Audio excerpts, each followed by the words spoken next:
Apologize or get out of my house. Those were the words my son shouted at me after his wife staged an entire scene of crying and humiliation in front of me. It all started at their house. I had arrived for a family dinner that Saturday evening.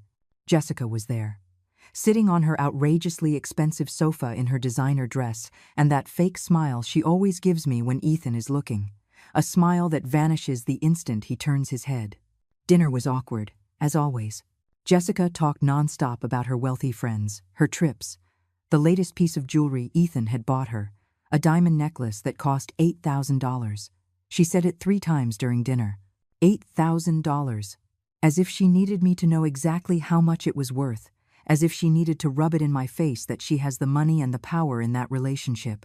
I tried to eat in silence. I nodded when necessary. I smiled when I was supposed to. I did everything possible to avoid conflict.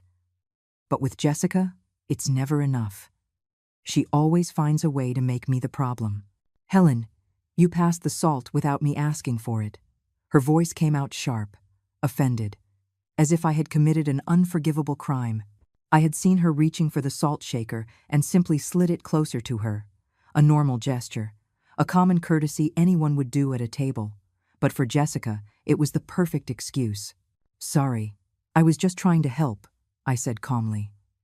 With that infinite patience I've developed over these 3 years of enduring her contempt.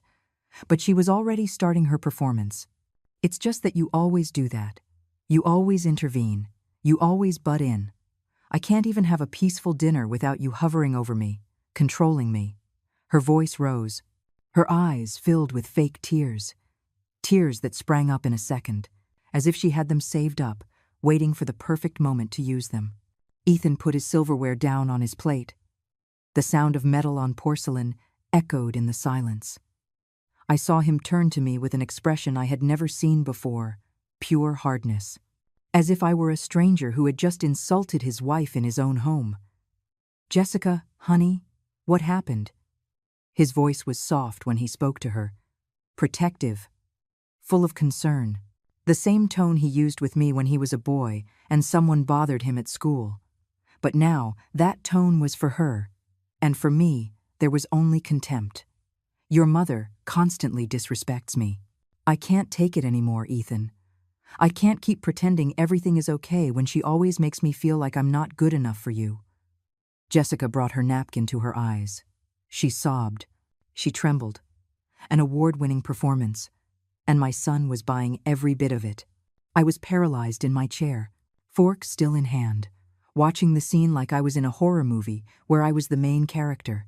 I wanted to speak. I wanted to defend myself. But the words got stuck in my throat, because I knew nothing I said would matter. Ethan had already chosen his side. Mom, you need to leave. Ethan's voice was dry, sharp, as if he were firing an employee who had made a serious mistake. I don't want you here tonight. I stood up slowly. My legs were shaking. My heart was pounding so hard I thought everyone could hear it. I took my purse from the chair. My hands moved on their own, as if my body knew it had to get out of there before something worse happened. Ethan, I was just trying to help. I didn't mean to upset Jessica.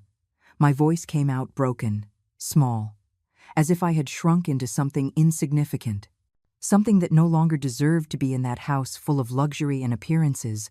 But he was already comforting his wife, holding her, whispering things in her ear as she continued to cry against his chest. He didn't even look at me as I walked to the door. He didn't even lift his head to see his mother leave.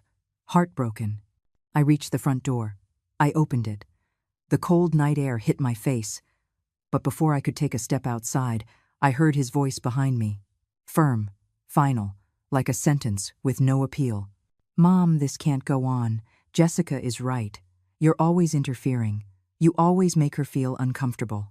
I need you to come next Saturday and apologize to her in front of all our guests. We're having a dinner party and you are going to apologize properly. Either that or don't bother coming back. I turned to look at him. There was my son. The boy I raised alone after his father abandoned us. The boy I fed with what little I had. The boy I dressed in second-hand clothes so he could go to a good school. The boy I worked double shifts for years. That boy was now a man who looked at me as if I were a problem he needed to solve. Apologize or get out of my house. Those words fell on me like stones, heavy, cold, unmovable. Jessica appeared behind him. She wasn't crying anymore. She had a small smile on her lips, almost imperceptible. But I saw it. That smile of victory. That smile that said she had won, that she had put me in my place, that she had turned me into what she always wanted me to be. Nothing. I nodded. Not in submission. Not because I accepted their version of events. I nodded because in that moment, I made a decision. A decision that would change everything. If they wanted me to apologize in front of their guests, I would. But not in the way they expected. Not with my head bowed and the trembling voice of a mother desperate to win back her son's love. No. I was going to go to that dinner. I was going to stand up in front of all their rich friends with their plastic faces. And I was going to say something none of them expected to hear. Something that would destroy the entire perfect facade Jessica and Ethan had built. Something that would make them regret ever treating me this way. All right, Ethan. I'll be there on Saturday. I'll apologize to Jessica. I promise. My voice came out calm. Too calm. So calm that I saw a flicker of doubt in my son's eyes. But it was too late. I had already accepted. He had already sealed his own fate. I left that house with my back straight, without looking back, without crying, because the tears would come later, in the loneliness of my apartment, in the darkness of my room. But not there. Not in front of them. I wouldn't give them that pleasure. I walked down the empty street to the bus stop. The cold wind cut my face, but I barely felt it. My mind was already working, remembering, connecting the dots, gathering pieces of a puzzle I had been ignoring for far too long, because I knew things. Things Jessica thought no one else knew. Things I had seen, heard, kept silent about. The bus arrived. I sat in the back. I watched out the window as the city blurred past. The lights, the buildings, the people walking with their normal lives. And there I was, 67 years old, feeling like everything I had worked for was collapsing, but also feeling something new, something I hadn't felt in a long time, determination, because that Saturday wasn't going to be the day Helen Marquez knelt before a manipulative woman and her son who was blinded by money. That Saturday was going to be the day the truth came out. The day everyone would see who Jessica Davenport really was. The day my son would discover that the price of humiliating your mother is higher than he ever imagined. I got to my apartment. I closed the door. I stood in the darkness of the entryway, and for the first time in 3 years, I smiled.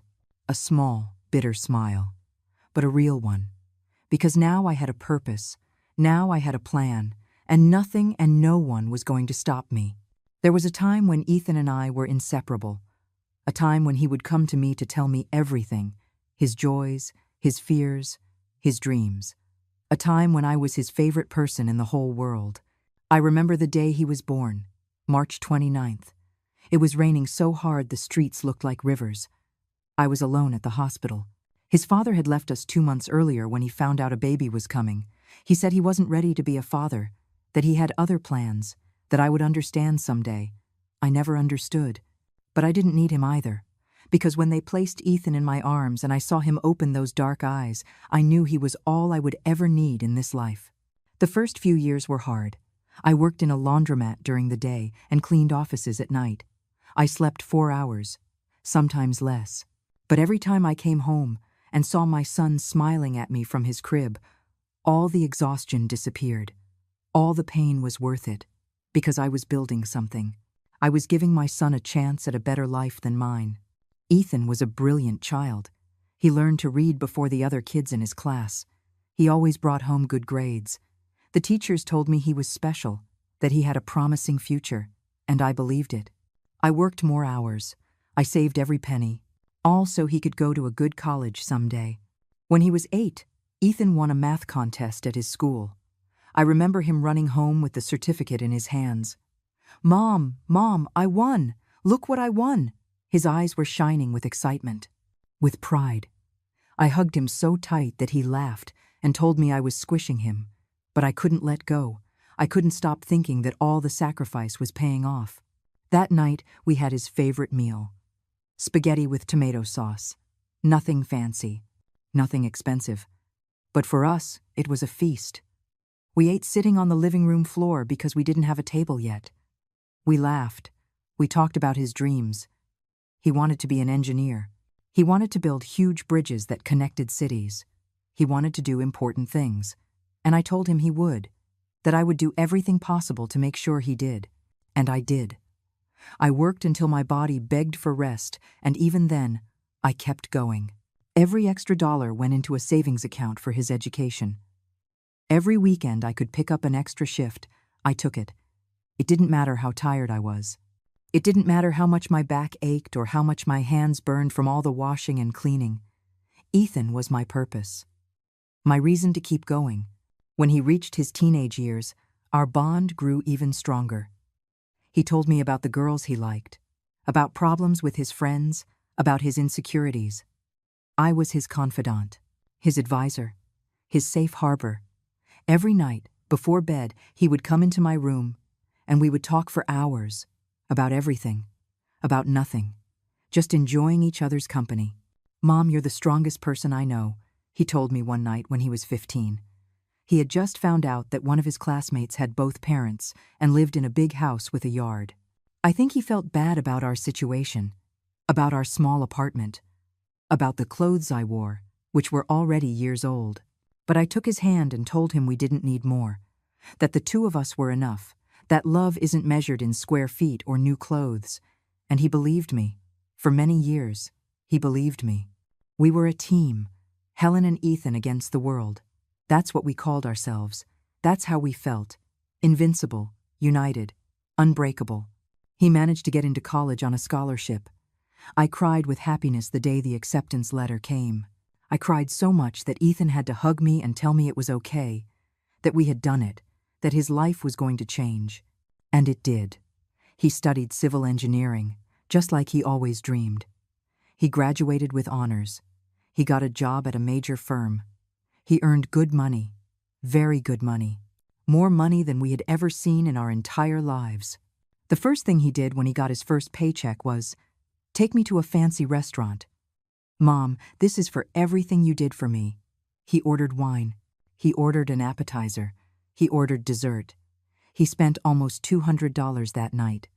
I felt uncomfortable with so much luxury, but he was so happy, so proud to be able to treat me, so grateful. He took my hand across the table and told me he would never forget everything I had sacrificed for him.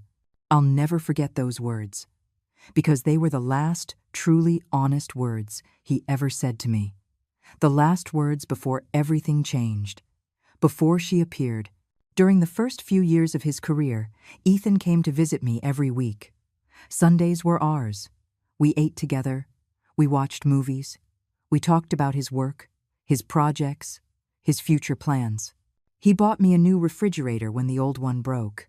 He helped me pay the rent when I had a tough month. He was attentive, affectionate, present. "Mom, when I have my own house, you're going to live with me," he promised me more than once. "You'll never have to worry about anything ever again. I'm going to take care of you, like you took care of me." And I believed him. Of course I believed him. He was my son, my boy, the man I had trusted my entire life. But then she arrived, Jessica Davenport.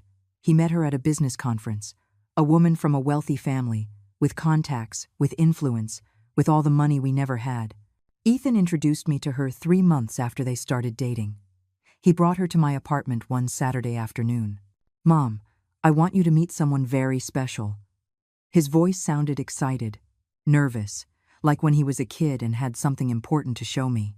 I opened the door, and there she was, Jessica, with her brand-name clothes, her expensive shoes, her perfume that probably cost more than my monthly rent.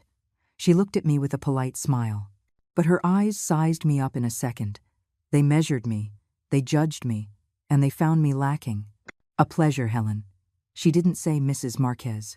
She just used my first name, as if we were friends the same age, as if she had the right to be so informal from the first moment. She walked into my apartment and looked around with that expression I now know so well, that expression that says everything without saying a word, that expression that screams, "How small, How old, how poor. I made coffee. I served cookies I had bought especially for the visit.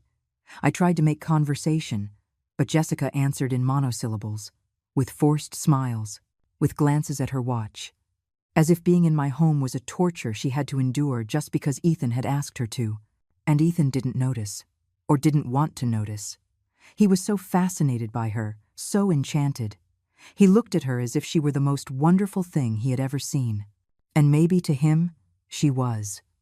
Because Jessica represented everything he never had. The money, the status, the entry into a world he had once only watched from the outside. After that visit, everything changed, slowly at first. So slowly I almost didn't notice. Ethan started canceling our Sundays. I have dinner with Jessica's parents. I have a work event. I have to go with Jessica to some function. There was always a reason.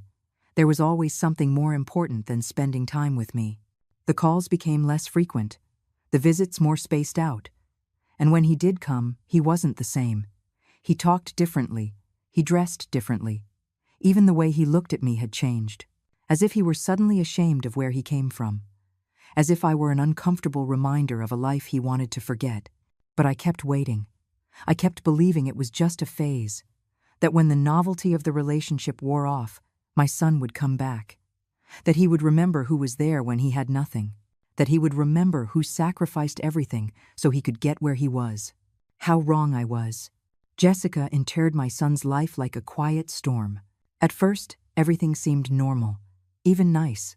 Ethan was in love, and I wanted to see him happy. That's what a mother does. You put your son's happiness above your own doubts, above that inner voice telling you something isn't right. The first few months after meeting her were confusing. Ethan still visited, but it wasn't the same. He'd arrive in a hurry. He'd leave early. He always had his phone in his hand, always waiting for a text from her. And when that text arrived, his face would light up in a way that hurt me. Because that light wasn't for me anymore. It wasn't because he was with me. It was for her. One Sunday, he arrived with news. Mom, Jessica, and I are getting married. He said it with a huge smile, with that childlike excitement he always had when something good happened to him. I should have jumped for joy. I should have hugged him. I should have told him I was happy for him, but something in my chest tightened. Something told me this wasn't going to end well. Still, I smiled. Still, I hugged him. Still, I said all the words a son expects to hear from his mother at a moment like that, because that's what we mothers do. We swallow our fears. We hide our doubts. And we offer support, even if inside we're dying of worry. The wedding was elegant. Too elegant. They got married in a ballroom that cost over $30,000 just for one night. There were flowers everywhere. Imported roses, orchids, arrangements so large they looked like sculptures. The food was from a renowned chef. The cake had 5 tiers. Everything was perfect. Everything was excessive. Everything was from Jessica's world. I felt out of place from the moment I walked in. My dress was simple, pretty but simple. I had bought it at a discount store because I couldn't spend $500 on a dress like the other guests. I did my own hair. My shoes were already 2 years old. And as I walked among all those elegant people, I felt every stare, every silent judgment, every thought that said she doesn't belong here. Jessica's family greeted me with cold courtesy. Her mother shook my hand as if she were touching something dirty. Her father didn't even look me in the eye. Her siblings ignored me after the obligatory hello. I was the mother of the groom, but to them, I was invisible. Worse than invisible.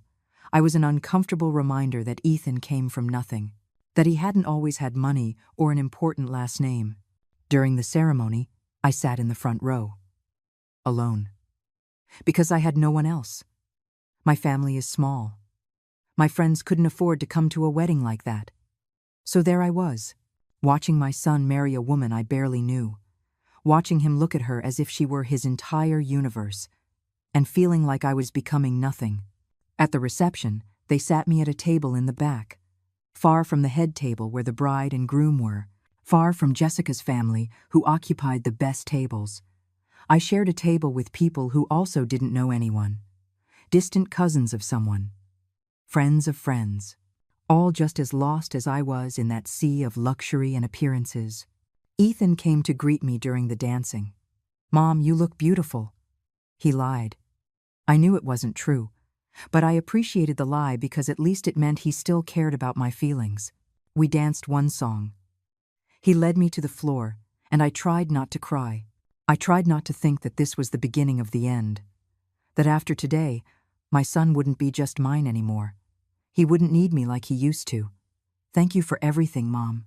For giving me the life you gave me. For preparing me for this moment," he whispered in my ear as we danced. And I nodded because I couldn't speak. Because if I opened my mouth, I would sob. I would beg him not to forget me, not to let her change him, to remember where he came from. But I said nothing. I just danced with my son. I just enjoyed those 3 minutes that would probably be the last time he saw me as someone important in his life. After the wedding, everything accelerated. Ethan and Jessica moved into a house that she bought. A huge house in an upscale suburban neighborhood where every property was worth over $500,000.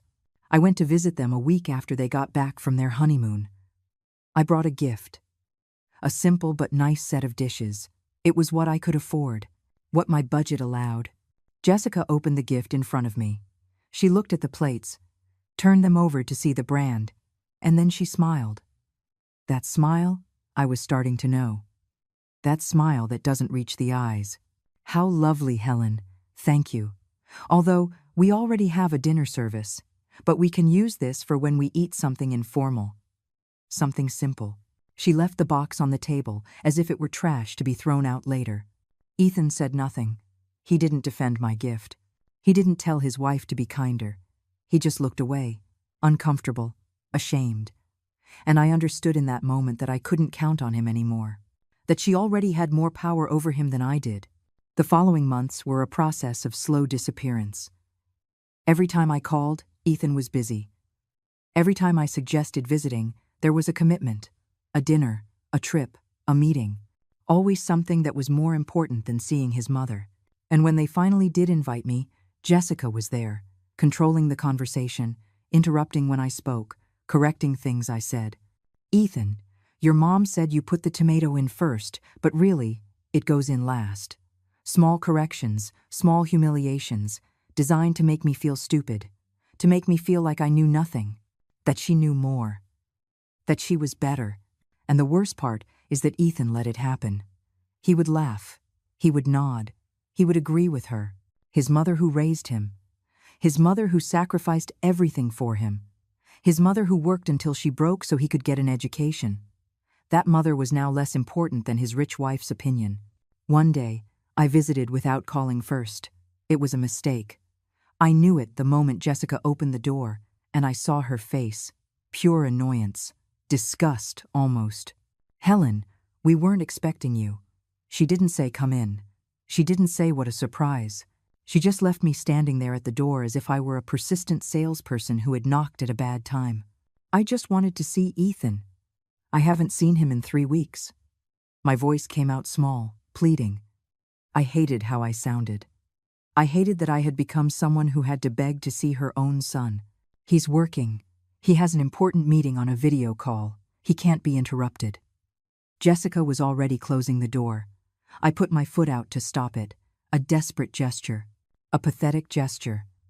But I needed to see my son. I needed to hear his voice. I needed to feel that I still mattered to someone. "Just a moment, please," I said, almost begging. And she sighed. That long sigh that says you're such a nuisance. That sigh that makes you feel like you're a burden, a problem, something to be tolerated. "Wait here." She didn't let me in. She made me stay on the porch as if I were a stranger. As if after carrying Ethan in my womb for 9 months, after raising him alone for 25 years, I didn't have the right to enter his house. I waited for 15 minutes. Standing there, feeling the neighbors pass by and look at me. An old woman standing on a fancy porch as if she were begging. That's what I must have looked like. That's what they made me feel like. Finally, Ethan came out. He had his phone in his hand. His face was tense. "Mom, you can't just show up like this without calling. I'm working." He didn't even hug me. He didn't even smile. He just scolded me as if I were a child who had done something wrong. "I just wanted to see you, honey. We haven't talked in so long." I tried to touch his arm, but he moved away. A small movement, almost imperceptible, but I felt it like a slap. "I'll call you later, Mom. I can't talk right now." And he closed the door, without a kiss, without a hug, without anything. He just closed the door and left me there, standing, feeling like I had just lost my son forever. I walked to the bus stop with tears in my eyes. I cried the whole way home. I cried on the bus full of people pretending not to see me. I cried in my empty apartment. I cried until I had no tears left. And then I realized something. Jessica hadn't just married my son. She had conquered him. She had changed him. She had turned him into someone I no longer recognized. Someone capable of closing the door in his own mother's face. The months that followed were the hardest of my life. Worse even than when Ethan's father abandoned us. Worse than the nights working without sleep. Worse than the years of poverty and sacrifice. Because this time, the pain was coming from my own son. And that pain has no equal. I tried to talk to him. I tried to make him see what was happening. I would call, and he was always in a hurry. "Mom, I'm in a meeting. Mom, I'm heading out to dinner. Mom, Jessica is waiting for me." Always an excuse. Always something more important than listening to his mother. One afternoon, I finally got him to come to my apartment. I told him I needed to talk to him about something important. He came, but he had that annoyed look on his face. That expression that says, "I have better things to do, but I came because it's my obligation." He sat on the edge of the sofa. He didn't even take off his jacket, ready to leave at any moment. "Ethan, I feel like I'm losing you."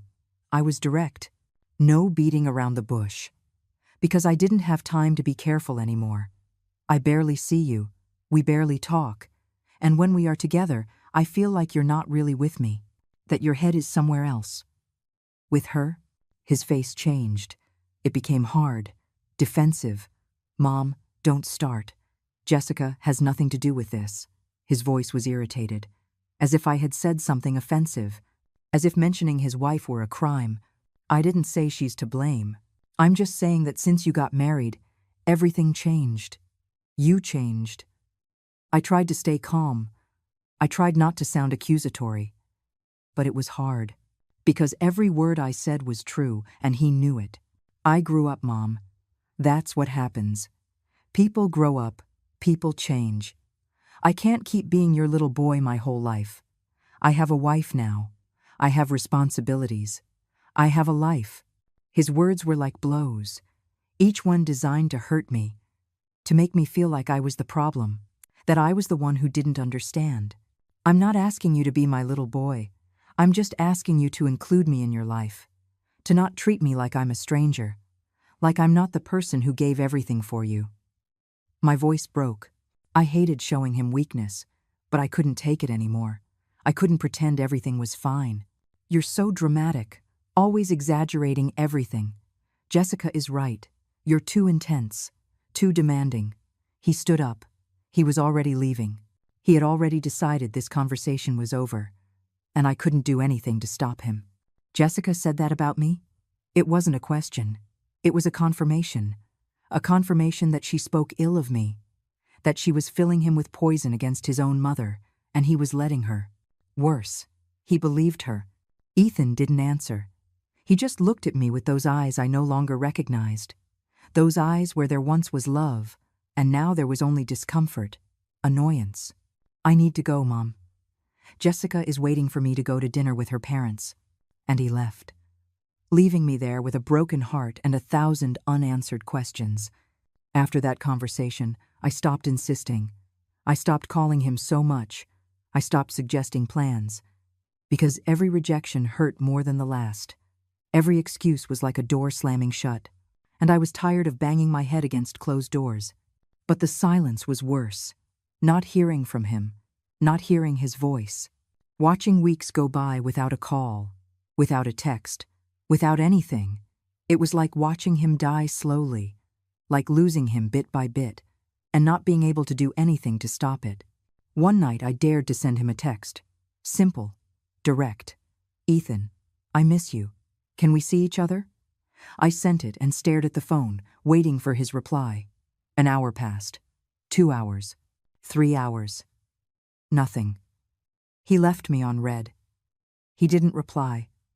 My own son ignored me as if I didn't exist. 2 days later, he finally responded. Sorry, Mom. I've been busy. Maybe we can get together next month. Next month. As if I were a dentist appointment that could be rescheduled. As if seeing me were an annoying obligation that had to be fulfilled eventually, but with no hurry. I tried to fill my time with other things. I started going to church more often. I made friends with Margaret, a woman my age who was also alone. She understood. She also had children who had drifted away, who visited her once a year if she was lucky. We would meet for coffee, talk about our lives, our sorrows. It was a small comfort, but a comfort nonetheless. But nothing filled the void Ethan had left. Nothing healed the pain of knowing that the son I gave everything for now treated me like I was an obstacle in his perfect life. The months passed, and the visits became even rarer. When they finally invited me to their house, everything was awkward. Jessica treated me with that fake kindness that is worse than direct mistreatment. She'd offer me coffee in expensive cups. She'd ask how I was in a sweet voice but with empty eyes. And I played the game. I smiled. I said everything was fine. I pretended not to notice her digs, her poisoned comments disguised as concern. Helen, you look tired. Are you sleeping well? You should take better care of yourself at your age, she'd say while pouring me tea in fine china. As if she cared, as if she were really worried about my well-being, but I saw the truth in her eyes. She just wanted me to look bad, to feel bad, to know that I didn't belong in her world. And Ethan sat right there, silent, letting it happen. Sometimes he even agreed when she said something particularly hurtful, like when she mentioned, I should update my wardrobe because the clothes I wore were so outdated. He laughed. My own son laughed at his mother's clothes, the same mother who wore old clothes for years so he could have a new uniform for school. Jessica started comparing us. Subtly at first. My mother traveled to Europe last month. It was wonderful. Have you traveled, Helen? She knew perfectly well I had never left the country, that I barely had money to pay my rent. But she needed to rub it in. She needed me to know that she came from a better world, that her family was superior, that I was less. One day, I arrived at their house and found they had changed all the photographs. Before, there were some pictures of Ethan as a child, pictures I had given them, pictures of the two of us, of our life together. But now, there were only pictures of the two of them, of their wedding, of their trips, of their perfect life where I didn't exist. They had erased my history with my son. They had erased our past, as if those years had never existed. Where are the pictures that were here? I asked, trying to sound casual, trying not to show that I was dying inside. Oh, those. We put them in storage. Jessica redecorated. Everything is more modern now, more elegant. Ethan didn't even look at me when he said it. He was checking his phone, as if this were an unimportant conversation. As if he hadn't just told me he had stored away all the proof that I was ever important in his life. Every visit was a new humiliation. Every encounter, a new way to make me feel small, insignificant, invisible. And the worst part is that Ethan didn't just allow it. He participated. He had become his wife's accomplice in the task of destroying his mother. The invitations became even more spaced out, and when they did come, they always came with conditions. Come for dinner, Mom, but not too late. We have plans after. Come on Sunday, but only for 2 hours because we're going out. Come, but don't bring food. Jessica already cooked.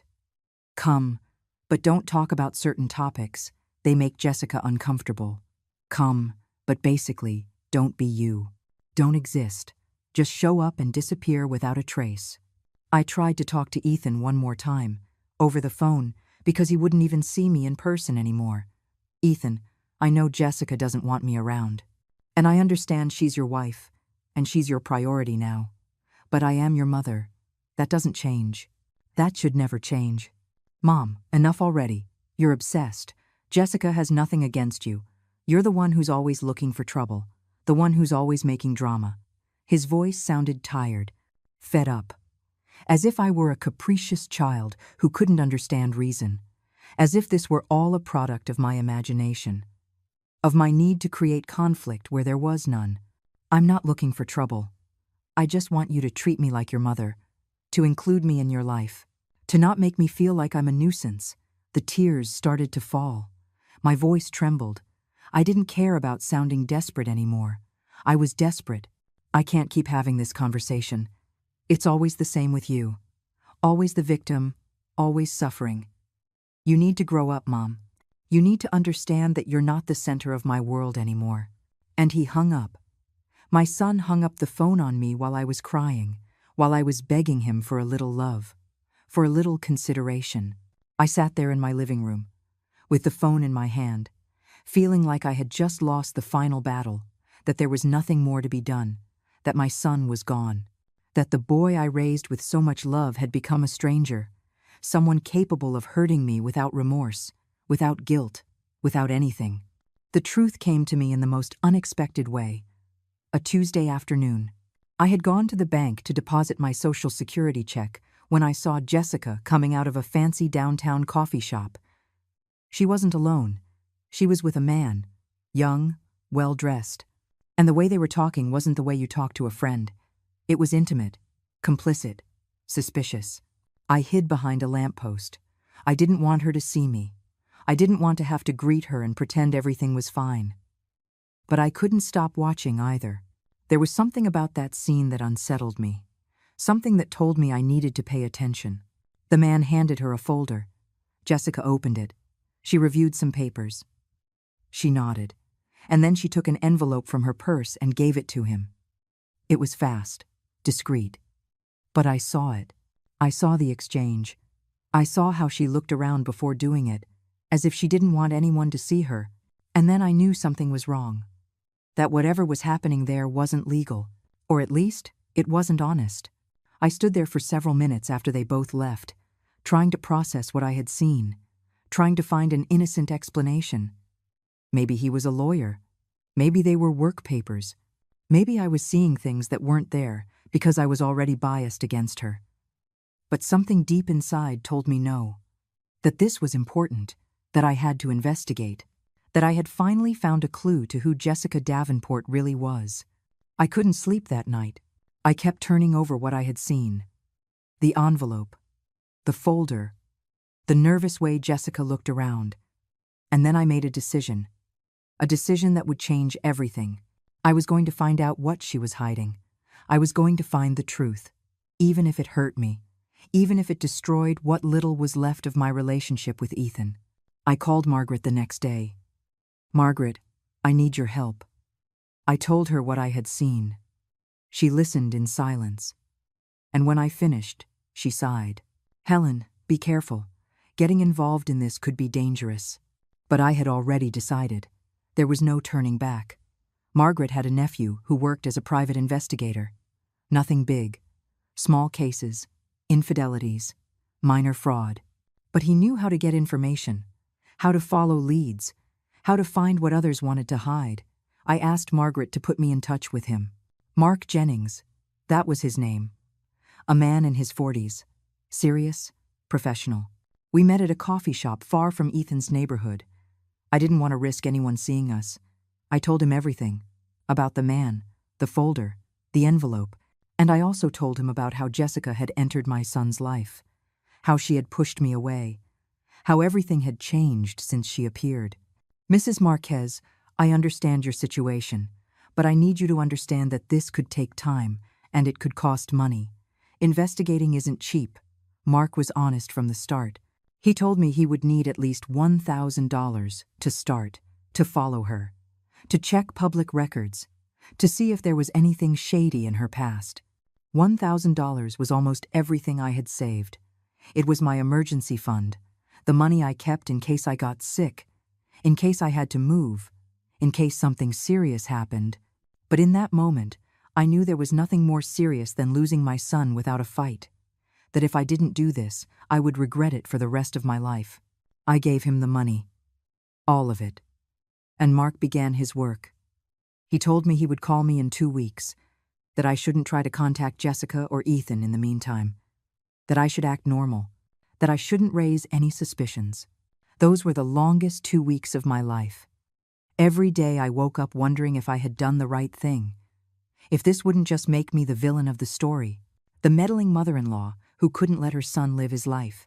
But then I would remember Ethan's face, how he had changed, how he treated me, and I knew that some outside force was influencing him, that my son hadn't become like this on his own, that someone was behind it. And that someone was Jessica. Mark's call came on a Thursday afternoon. "Mrs. Marquez, we need to talk. I found something." His voice sounded serious, worried even. We arranged to meet that same night at the same coffee shop. When I arrived, Mark was already there. He had a folder on the table, thicker than I expected. It looked full of papers, documents, proof. My heart was pounding so hard I thought it would burst out of my chest. "Mrs. Marquez, what I found is serious. Very serious," he began, without wasting time. "Jessica Davenport has been manipulating your son from the beginning, and not just emotionally, financially, too." He opened the folder and started showing me documents, contracts, bank statements, printed conversations. Jessica convinced Ethan to put all his savings into investments she supposedly managed. She promised to double his money in a year. He trusted her. He gave her everything. Over $120,000 he had saved from years of work. Mark pointed to the papers as he spoke. The numbers, the accounts, all right there, black and white. "And what happened to that money?" I asked, though I already feared the answer. I already knew nothing good could come of this. It disappeared. Or rather, she moved it to accounts in her name. To real investments, but ones where she is the sole beneficiary. Ethan put up the money, but she is the only owner. If they get divorced tomorrow, he doesn't see a cent of it back. Mark turned to another document. This is the contract he signed. It's written in a way that makes it look like they're partners. But if you read the fine print, everything is in her name. I felt the floor move beneath me. My son had been scammed. By the woman who claimed to love him. By the woman he married. And worse, he had no idea. He trusted her blindly. He had given her everything, and she had taken it without remorse. "There's more," Mark continued. "I found texts between Jessica and her mother from before the wedding, talking about how Ethan was the perfect candidate. Young, good salary, no family to interfere much. Those were her words. No family to interfere. And then there are more recent messages where she talks about you, Mrs. Marquez. What do they say?" My voice came out as a whisper. I was trembling. My whole body was trembling. Mark showed me the screenshots, WhatsApp conversations between Jessica and her mother, between Jessica and her friends, all talking about me, about the old lady, about the mother-in-law who doesn't know her place, about how she needed to get Ethan away from me because I was an obstacle to her plans. I've almost got him where I want him. I just need him to finish cutting ties with the mother. He's too dependent on her. But I'm working on it. Little by little, I'm convincing him she's toxic, that she manipulates him, that he needs to get away to be happy. That message was from 6 months ago.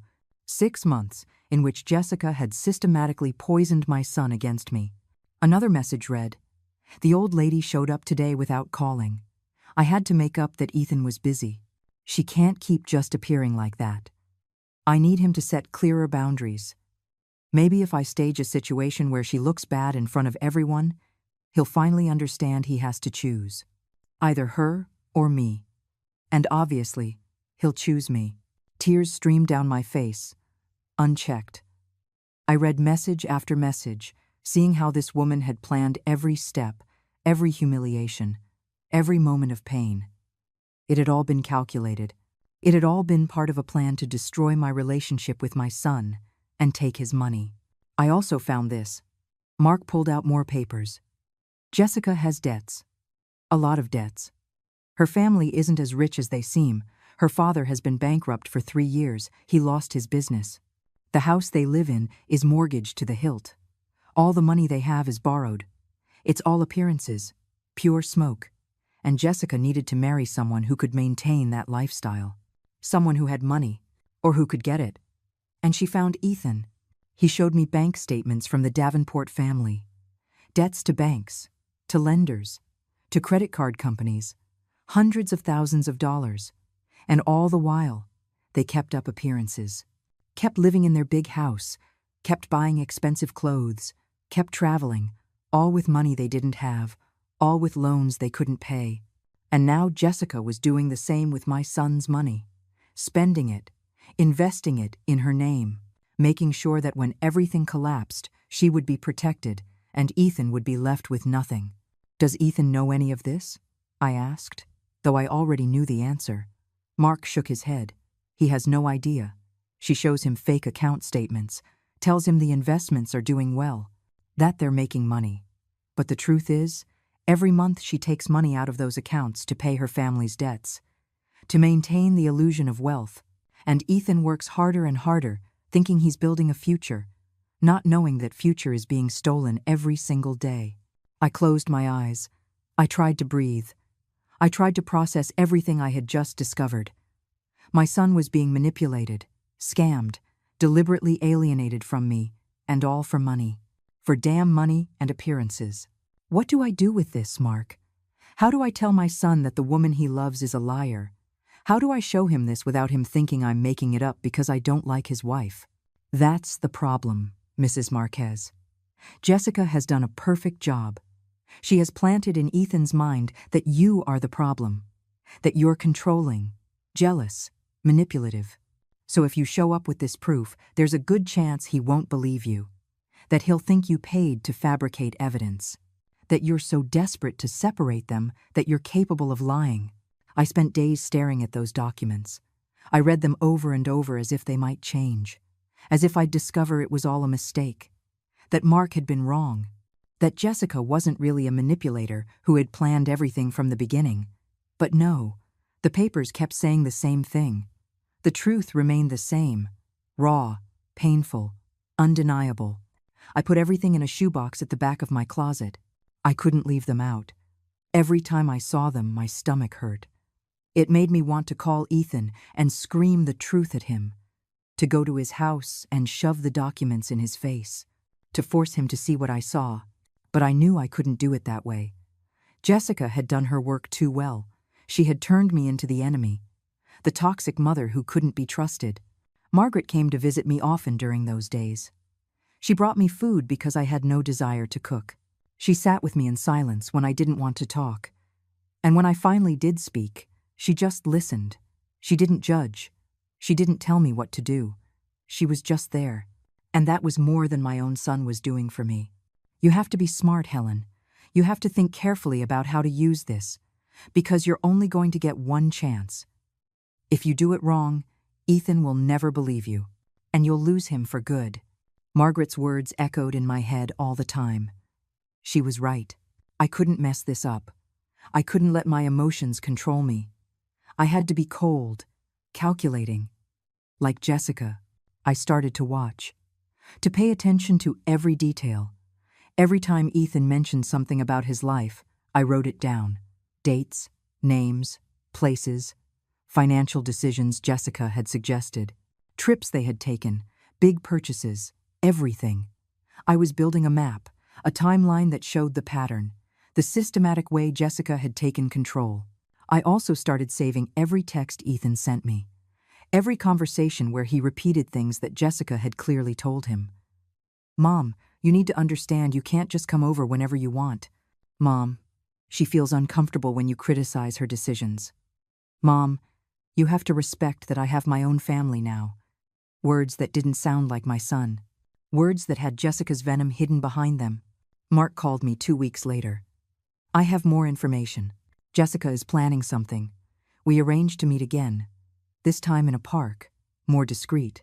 Less chance of anyone seeing us together. Jessica is going to ask Ethan to buy a new house. Bigger. More expensive. She already found one. It's worth $800,000. She's going to tell him it's an investment. That the value will go up. That it's the perfect time.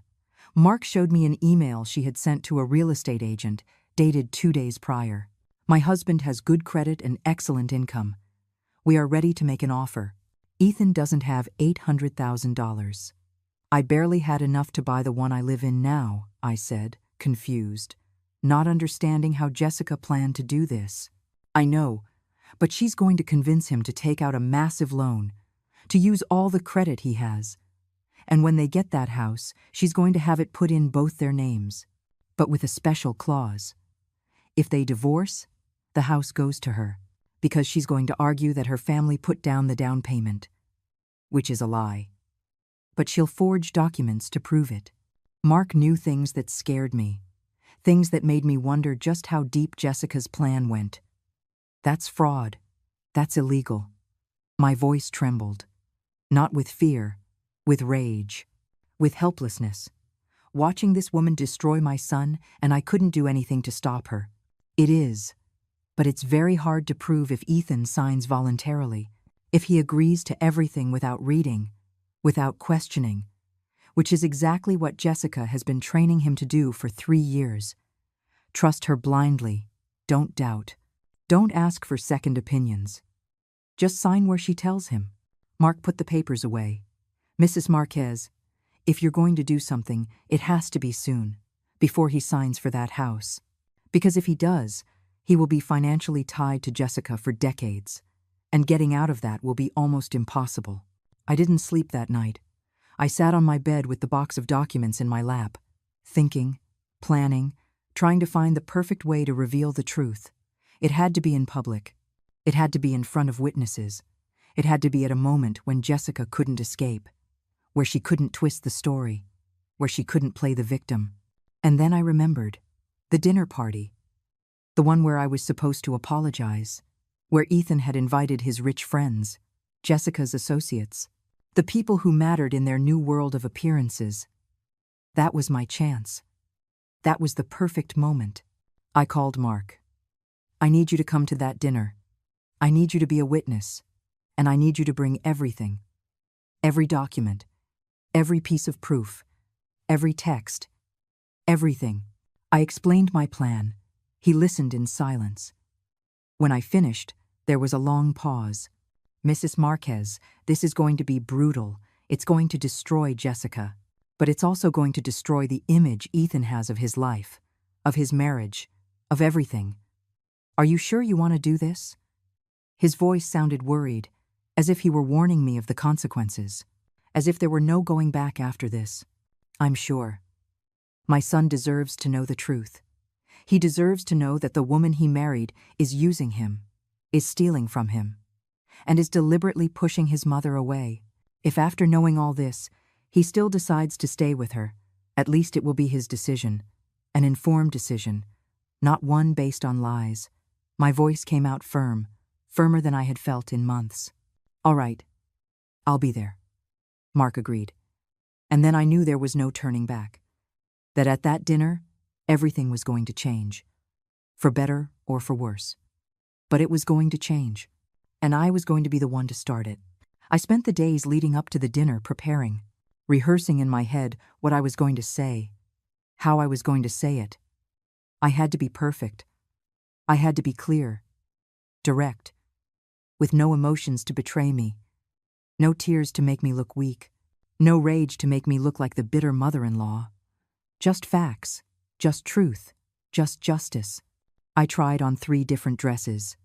I wanted to look dignified, respectable.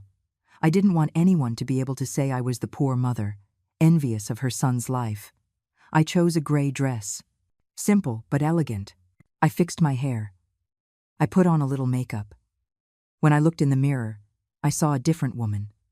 A woman who was no longer going to beg. A woman who was no longer going to humiliate herself. A woman who was going to fight. Margaret came to see me the night before the dinner.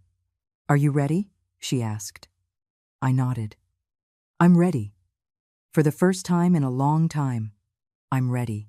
She hugged me, so tight I could barely breathe. "Be careful, Helen. Whatever happens tomorrow, be careful. And don't have any regrets. Whatever you do, don't regret it." I'm not going to regret it. I've spent too much time regretting not acting sooner, regretting letting Jessica do whatever she wanted, regretting accepting the crumbs of attention Ethan gave me. Not anymore. Tomorrow, it all ends. Either I get my son back, or I lose him for good. But at least I'm going down fighting. Ethan's call came on Wednesday morning. Mom, Jessica and I are having a dinner party on Saturday. We want you to come. His voice sounded strangely formal, like he was reading a script, like someone had told him exactly what to say. Of course, honey. What time do you want me to be there? I kept my voice calm. Sweet. The voice of the obedient mother they expected. The mother who was coming to apologize. The mother who had finally learned her place. At 8. And Mom, I need you to know there will be guests. Our friends. Important people. Jessica wants everything to be perfect. He paused, waiting for my reaction, waiting for me to protest, to say I didn't want to apologize in front of strangers, but I said nothing. I just waited for him to continue. And we need you to apologize to Jessica. In front of everyone. For how you've treated her. For making her feel uncomfortable. For not respecting our space. She deserves that apology, Mom. And I deserve it too. There it was. The confirmation. The exact plan. Humiliate me in front of his social circle. Put me in my place. Show who held the power in that family. All right, Ethan. I'll be there. And I will talk to Jessica in front of everyone. I promise. I wasn't lying. I was going to talk to Jessica in front of everyone. It just wasn't going to be the conversation they expected. It wasn't going to be the humiliating apology they had planned. It was going to be something completely different. Thanks, Mom. I know this is hard for you, but it's necessary. We need to move forward as a family, and that can only happen if you accept your mistake. His voice sounded relieved, satisfied. He thought he had won, that he had finally broken me, that I had accepted my defeat. He hung up, and I stared at the phone, feeling that strange mix of sadness and determination. Sadness, because my son truly believed I was the problem. Determination, because in 3 days, I was going to show him who the problem had been all along. I called Mark immediately. It's Saturday, at 8. I need you to arrive at 8:30. When everyone is already there. When they can't cancel or escape. I gave him the address. I repeated the plan. He confirmed he would be there. With everything. With every piece of proof. Every document. Every text. The next few days were strange. I was calm. Too calm. Margaret told me I seemed like a different person. That I had a peace about me that was scary. And she was right. Because I had already made the decision. I already knew what I was going to do. There were no more doubts. There was no more fear. Just clarity. Just purpose. Saturday arrived. I woke up early, even though the dinner was at night. I showered. I got ready calmly. I put on the gray dress. I did my makeup. I looked in the mirror, and for the first time in months, I recognized myself. I wasn't the broken woman I had been. I wasn't the pleading mother begging for attention. I was Helen Marquez, the woman who raised a son on her own, the woman who worked to exhaustion, the woman who deserved respect, and who was about to demand it. I took a taxi to Ethan's house. I arrived at exactly 8 o'clock. I rang the doorbell. My heart was pounding, but my hands weren't shaking. I was ready, more ready than I had ever been for anything in my life. Jessica opened the door. She was wearing a black dress that probably cost $1,000. Sparkling jewelry, perfect makeup, fake smile. Helen, so glad you could make it. Her voice dripped with poisonous sweetness. The sweetness she uses when there are witnesses, when she has to pretend to be the perfect daughter-in-law. I walked in. The house was full of people. Elegant couples, well-dressed, with wine glasses in their hands, chatting in small groups. The smell of expensive food filled the air. Everything was perfect. Everything was designed to impress, to show success, to scream, "Look at everything we have." Ethan walked over. He gave me a quick kiss on the cheek. "Mom, thanks for coming. Come, I want to introduce you to some friends." He led me from group to group, introducing me as his mother, but without pride, without affection, just as a social obligation. "This is my mom. This is Helen." Empty words, meaningless, loveless. I smiled. I said hello. I accepted the glasses of wine they offered me, even though I don't drink. I just held them. just played the part that was expected of me. The grateful mother, happy to be included. The mother who was going to apologize. The mother who had finally learned. At 8:20, Jessica tapped her glass with a knife. The sound got everyone's attention. The conversation stopped. All faces turned to her. She smiled. That smile of triumph. That smile that said, "Now comes the good part. Now comes the public humiliation." Friends, thank you for being here tonight. Ethan and I wanted to share this special dinner with you, and we also wanted you to be witnesses to something important. She looked at me. Her eyes glittered with barely contained malice. Helen, Ethan's mother, has something she wants to say to us. Something she needs to say in front of all of you. Everyone looked at me. Expectant. Curious. Some with pity. Others with discomfort. No one knew exactly what to expect, but everyone knew it was going to be awkward. I stood up. I set my glass on the table. I walked to the center of the living room, right in front of Jessica and Ethan. "You're right, Jessica. I do have something to say, and I need everyone to hear it." My voice came out clear, firm, unwavering. I looked at my son. I looked at the woman who had destroyed our relationship. And then I smiled. A small, calm smile. The smile of someone who knows they're holding all the winning cards. At that moment, the doorbell rang. Mark had arrived. Exactly on time, just as we had planned. Jessica frowned. She wasn't expecting any more guests. Ethan, confused, went to open the door. When he saw Mark with his briefcase, his face showed surprise. "This is Mark Jennings. He's with me. He's part of what I need to tell you," I said, before Ethan could ask. Mark walked in. He nodded a short greeting. He stood beside me, like an ally, like a witness, like living proof that what I was about to say wasn't a product of my imagination or my desperation. It was real. It was verifiable. It was undeniable. "Jessica, you asked me to apologize to you, to admit that I've been a bad mother-in-law, that I've interfered, that I've made you feel uncomfortable."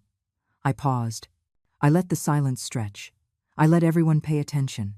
"And you're right, I should apologize. But not for what you think." Her face changed. The smile vanished. In her eyes, something new appeared. Worry, fear, maybe. As if she suddenly realized this was not going according to her plan. That I was not the submissive mother she expected. That something had changed. "I must apologize for taking so long to find out who you really are. For letting you manipulate my son for 3 years, for not acting sooner. But that ends today. Today, everyone is going to know the truth about you, Jessica Davenport. About your family, about your intentions, about everything you've been hiding behind that fake smile and that borrowed luxury." The silence in the room was absolute. No one breathed. No one moved. Everyone stared. Ethan took a step toward me. "Mom, what are you doing?" His voice sounded alarmed, angry, but also confused, as if he didn't know whether to stop me or listen. "I'm saving my son. That's what I'm doing." I looked at Mark. He opened his briefcase. He took out the first folder, the first piece of proof, the first of many documents that were about to destroy the perfect world Jessica had built on lies. And we began. Mark placed the first folder on the dining room table. All the guests gathered around. Curious, uncomfortable, unable to look away from what was about to be revealed. Jessica stood still, too still, like an animal that knows it's trapped but is still looking for an escape. "Ethan, your wife convinced you 2 years ago to invest all your savings in a fund she supposedly managed. $120,000. Your money. The money you earned with your work," I began. My voice was steady, every word measured. Every sentence a direct blow to the heart of the lie. "Mom, what are you talking about?" Ethan tried to interrupt. His face was a mask of confusion, annoyance, but also a flicker of fear, as if a part of him already knew he wasn't going to like what came next. "Let me finish. Mark, show them the documents." Mark opened the folder. He took out the contracts, the bank statements, the papers that showed every movement of that money. "Here is the contract you signed, Ethan. It says that you and Jessica are partners, that you both own the investment. But if you read this clause right here, in the fine print, you'll see that in the event of a marital dissolution, all assets go to her. Only her. Ethan took the papers. His hands were shaking. He read. He reread. His face changed with every line. From confusion to disbelief. From disbelief to understanding. From understanding to horror. Jessica, is this true? Why is this clause here? His voice sounded broken, as if every word pained him. Honey, it's just a legal technicality. My lawyer said it was necessary to protect the investment. Jessica tried to sound calm, but her voice was trembling. Her hands moved nervously. She reached out to touch Ethan, but he pulled away. A small but definitive movement. Protect the investment. Or protect yourself, I continued. Because that money was never in any real investment, Ethan. Look at these bank statements. Mark showed more papers. Your money was transferred to Jessica's personal accounts, and from there, it was used to pay debts. Her family's debts. The guests were murmuring now. Glances were exchanged. Some took out their phones, probably recording, or taking pictures. The scandal was unfolding in front of them. And everyone wanted their piece of the gossip to tell later. That's a lie. That's completely false. Jessica raised her voice. Her face had turned red. She was no longer the elegant hostess. She was a cornered, desperate woman. Ethan, she's making all this up. She's jealous. She's always been jealous of what we have. Jealous. I repeated the word with bitterness. Yes, Jessica, I'm jealous. Jealous of how you stole my son, of how you manipulated him, of how you systematically pushed me away. Mark, show them the messages. Mark took out more papers. Screenshots of conversations. Conversations between Jessica and her mother, between Jessica and her friends. Conversations where she planned every step, where she talked about me as an obstacle, where she mocked Ethan for trusting her, where she calculated how much money she could get out of him before he noticed. Ethan read the messages in silence. The color drained from his face with every line. I've almost got him where I want him. The old lady is a problem, but I'm pushing him away from her, bit by bit. It's easier than I thought. I just have to cry a little, and he does whatever I want. Those were Jessica's words. Her own words. Impossible to deny. Jessica, you wrote this? Ethan held up the phone. His voice was barely a whisper full of pain, of betrayal, of a world collapsing. Did you really write this about me? About my mother? Jessica didn't answer. She just stared at the papers, looking for an escape, looking for an explanation, but there was none. The proof was irrefutable. The messages were clear. It was all there, black and white, undeniable truth. And there's more, I continued, mercilessly. Jessica told everyone her family is rich, that they have properties, successful businesses. But the truth is, they're bankrupt. Her father lost everything 3 years ago. The house they live in is mortgaged. They have debts with 4 different banks, over $500,000 in debt. And your money, Ethan? Your money has been paying those debts, maintaining the illusion of wealth, propping up a lie. Mark showed the bank documents from the Davenport family. Overdue mortgages, unpaid loans, maxed out credit cards. All the money they pretended to have was smoke, debt disguised as success. And now everyone in that room knew it. All the elegant friends, all the business partners, everyone who had believed the facade. One of the guests, Amanda Hayes, a businesswoman who knew Jessica from some social club, spoke up. So, the trips to Europe, the jewelry, that was all with Ethan's money? Her voice was indignant, deceived.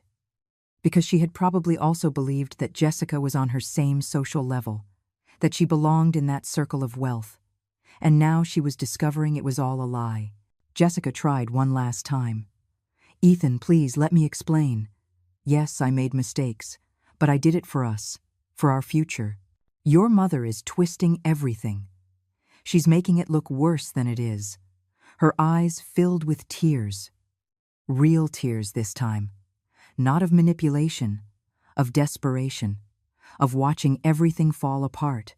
But Ethan wasn't looking at her with love anymore. He was looking at her with disgust, with betrayal, with the pain of someone who discovers that everything they believed was a lie. You used me. From the very beginning, you used me. You pushed me away from my mother. You made me believe she was the problem, when the problem was you. His voice rose, rage mixed with pain. You needed my money. That's all you ever needed. And I was stupid enough to give you everything. He turned to me. His eyes were full of tears. Mom, I didn't know. I had no idea. I thought you were jealous. I thought you couldn't accept that I'd grown up. But it was her. All this time, it was her. His voice broke. My son, my boy, crying in front of everyone, destroyed. I wanted to hug him, but I stopped myself. Not yet. First, I had to finish what I started. First, I had to make sure Jessica could never hurt him again.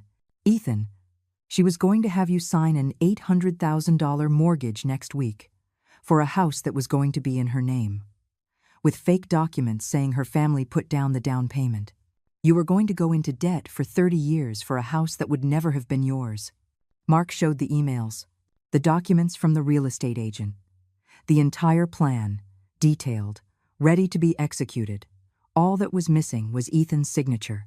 Just one more week of deception, one more week of lies, and my son would have been financially trapped forever. The guests weren't hiding their shock anymore. They were talking amongst themselves, pointing at Jessica. Some were leaving. Others were on their phones. By tomorrow, the whole city would know what happened tonight. Jessica Davenport would be socially destroyed. No one in that circle would ever trust her again. No one would ever welcome her. Her reputation was finished. Jessica collapsed. She fell onto the sofa, sobbing. She wasn't trying to defend herself anymore. She wasn't trying to explain. She just cried because she knew she had lost.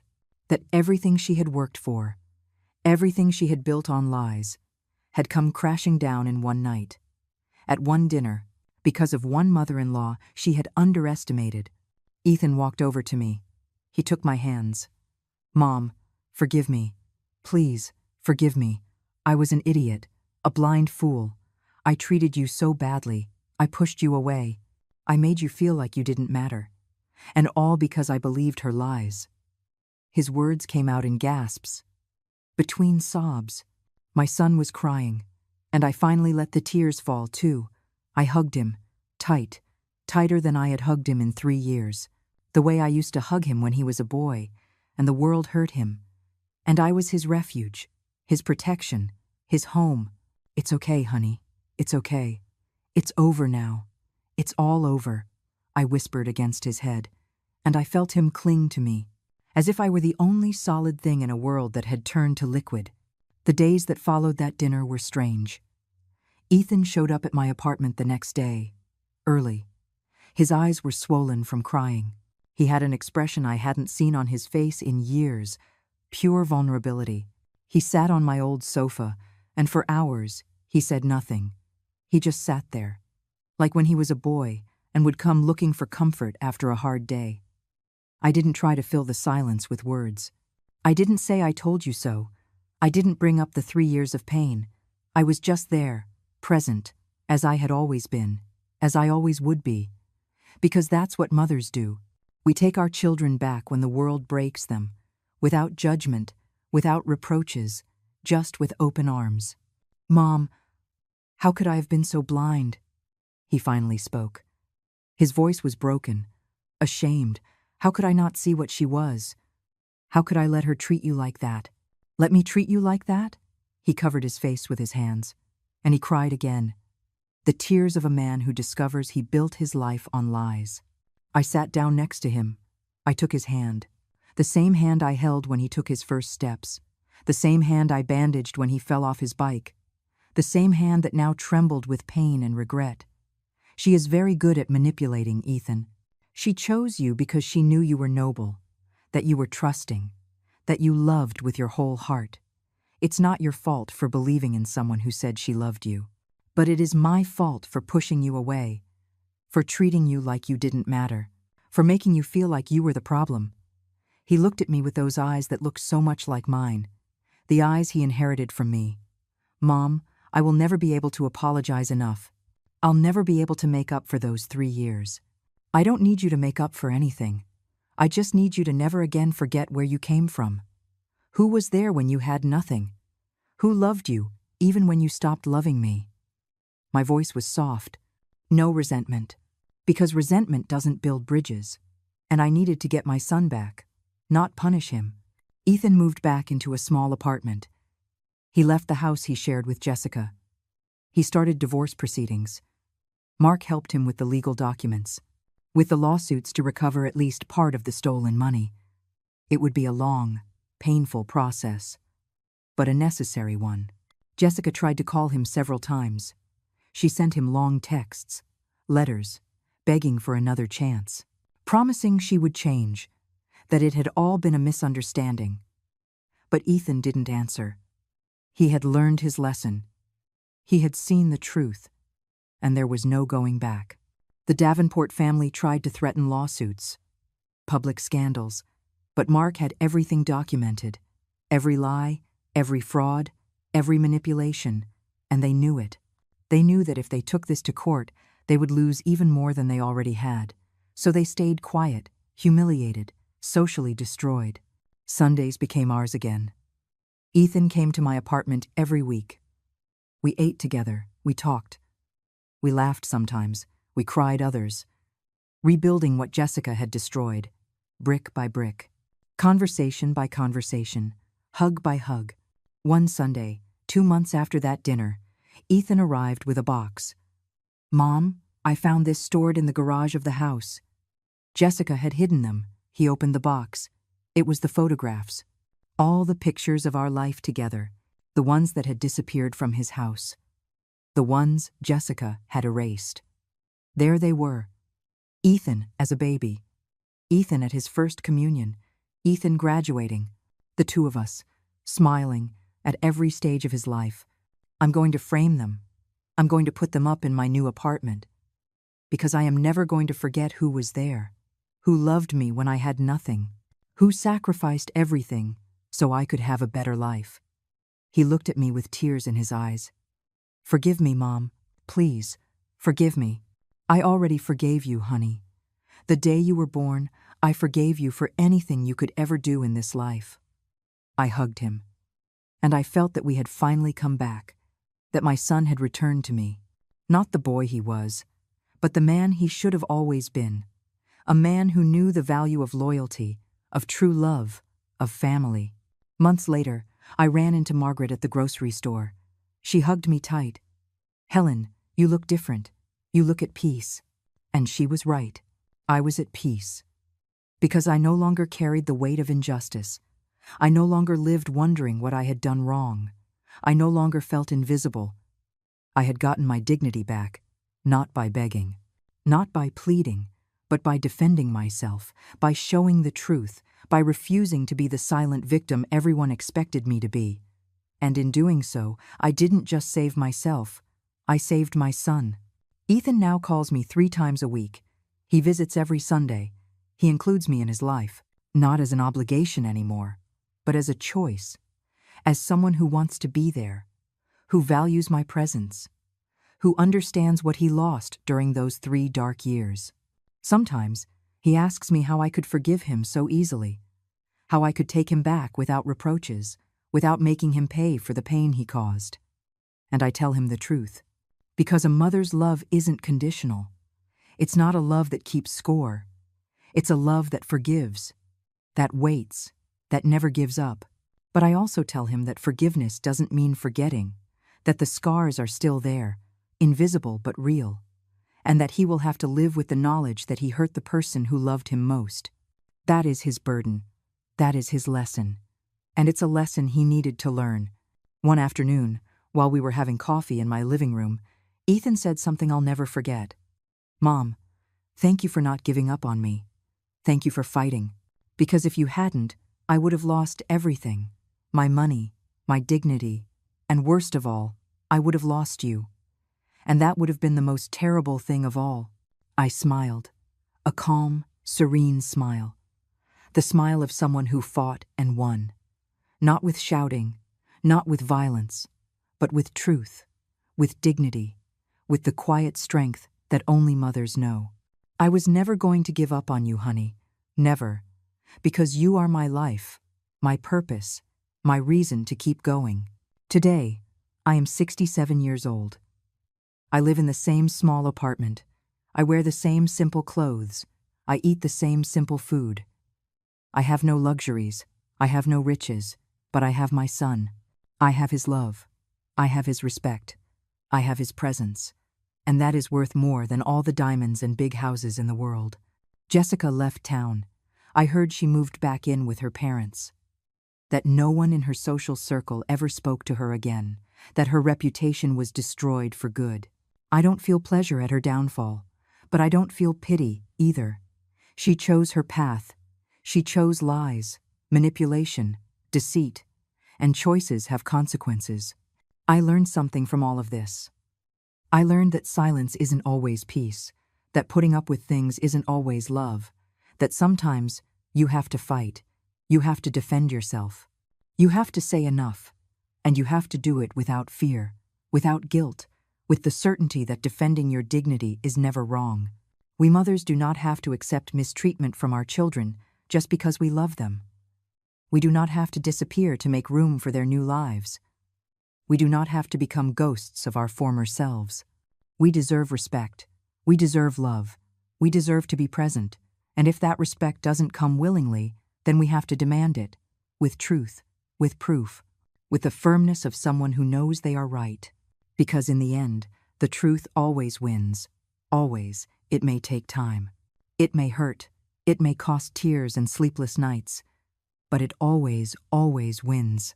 Today, I look out the window of my apartment. I see the sun setting over the city, and I smile. Because I survived. Because I fought. Because I got back what was mine. My son. My dignity. My peace. And no one, ever again, will take it from me. I promise that. To myself. To all the mothers who stay silent when they should scream. To all the women who disappear when they should shine. Luxury is destroyed. Appearances fall. Money runs out. But true love, the kind that asks for nothing in return, the kind that forgives but doesn't forget, the kind that fights when necessary, that love remains. And I am living proof of it.